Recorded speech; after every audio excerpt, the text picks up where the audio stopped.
जी काविश ऐं केटिन सत तरफ़ां ऐलानियल हिकु वण सिंध अमण जे नाम वणकारी जे मोहम्मद जे हवाले सां सॼी सिंध वांगुरु घोटकी में बि हिन सिंध सां मोहबत करण वारे सॾ खे मान ॾियण जो सिलसिलो जारी आहे। अॼु असां मौजूदु आहियूं DSP ऑफिस घोटकी में, जिते DSP घोटकी यार अहमद रिन साहब ऐं मुख़्तलिफ़ जेके थाणा आहिनि उन्हनि जे SHOs गॾिजी करे हिते हिन वणकारी जे मुहिम में हिसो वरितो आहे। असां मौजूदु आहे यार अहमद रिन साहब जो, हुन सां ॻाल्हि ॿोल कंदासीं। महिरबानी अलवरिया साहब, ॾाढी ख़ुशी थी आहे। फस्ट ऑफ ऑल त मां जस थो ॾियां काविश ऐं केटीएन जंहिं जेको हीउ इनिशिएट वरितो आहे ऐं काफ़ी सालनि खां इहो हले थो कि तमामु हिकिड़ो अहम जेको आहे काज़ आहे, नेशनल काज़ आहे।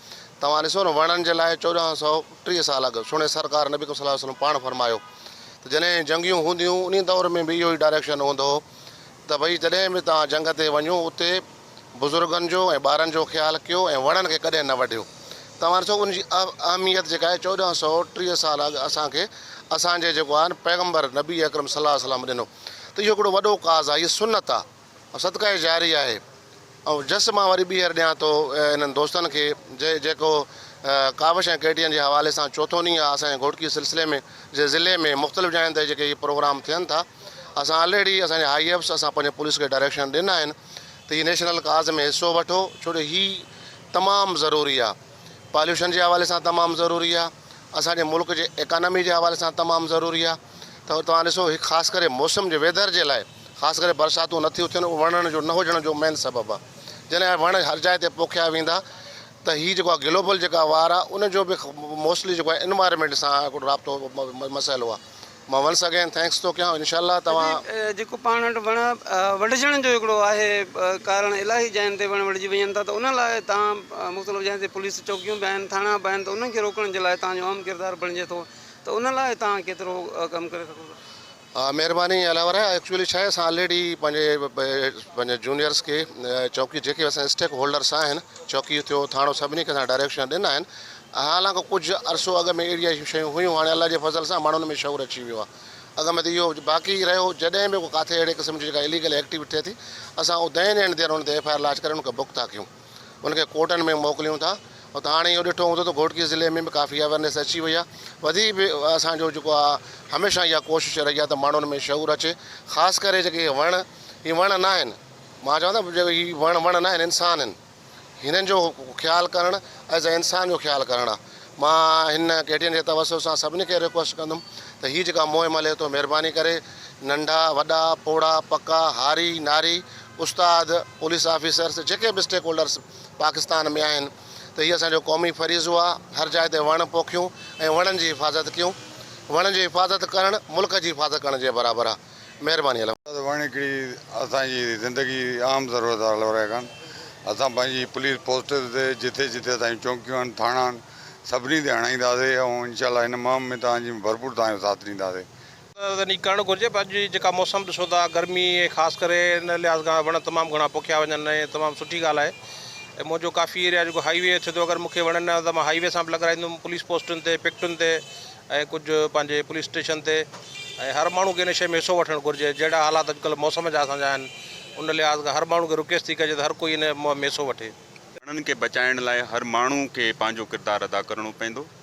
असांखे पंहिंजे माहौल खे बचाइण लाइ उन में हर माण्हू जो, ॿार खां वठी वॾे ताईं जो सभिनी जो रोल आहे। ऐं पुलिस जो तमामु इम्पॉर्टेंट रोल आहे, छो त पुलिस जेको आहे उनजी फॉर्मेशन तमामु वॾी आहे।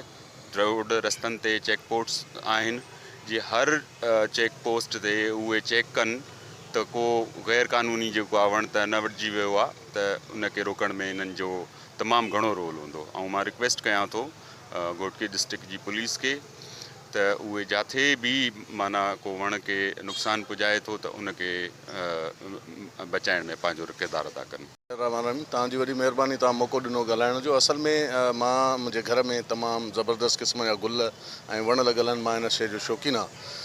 इहा शइ अलॻि हूंदे, बहरहाल वाक़ई वणनि जो नुक़सानु थिए थो। तव्हांजे सभिनी दोस्तनि जे तवसुल सां मां हिकु दफ़ो सभिनी खे ॿुधाइण थो चाहियां त मां हिकु अॼोके ॾींहं ते हिकिड़ो स्पेशली वाइदो थो तव्हांखे कयां त जेतिरो मुंहिंजे वस में हूंदो ओतिरो ई मां कोशिशि करे वणनि खे बचाईंदुमि। जंहिं बि क़िस्म सां हिकिड़ो इलाइक़े जो SHO कंहिं शइ खे बचाए सघे थो, मां इनशाला वणनि खे बचाइण जी पूरी कोशिशि कंदुसि।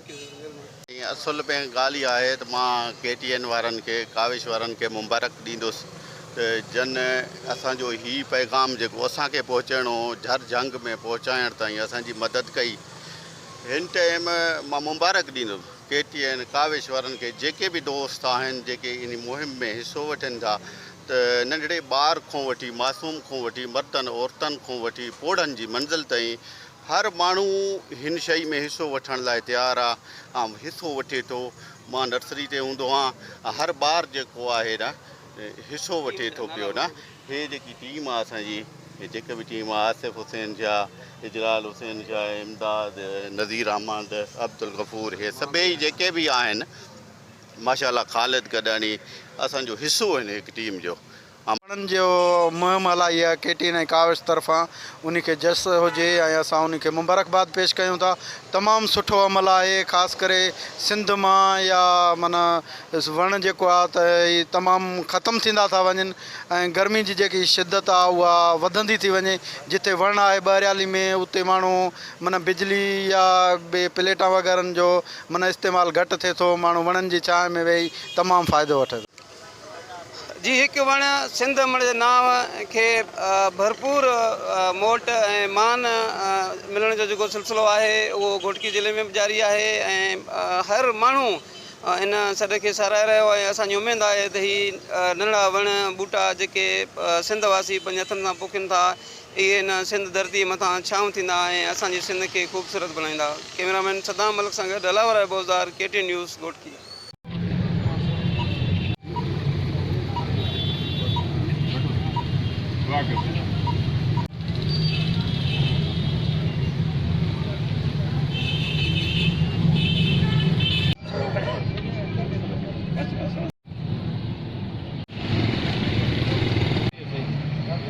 छा